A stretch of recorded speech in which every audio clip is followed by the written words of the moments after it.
बिस्मिल्लाहिर्रहमानिर्रहीम। अस्सलाम वालेकुम नाज़रीन, K92 न्यूज़ के न्यूज़ स्टूडियो में खुशामदीद। मैं हूँ अरसलान चौधरी और नज़र डालते हैं आज की अहम खबरों पर।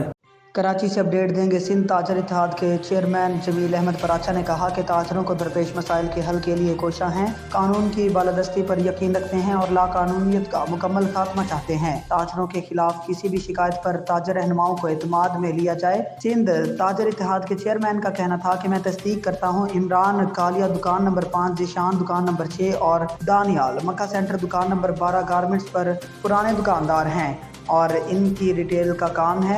इन अफराद या दुकानदारों का किसी भी तरह की स्मगलिंग से कोई ताल्लुक नहीं और ना ही हमारी मार्केट्स स्मगलिंग के माल का कारोबार करती हैं। ताजरों को इनके हकूक और इनके कारोबार के तहफ़्फ़ुज़ के लिए काम करते रहेंगे।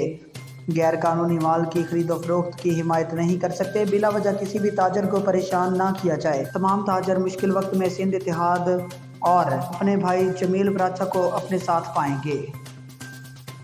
न्यूज़ स्टूडियो से फिल वक्त इतना ही। मज़ीद न्यूज़ और अपडेट्स के लिए हमारे साथ रहिएगा।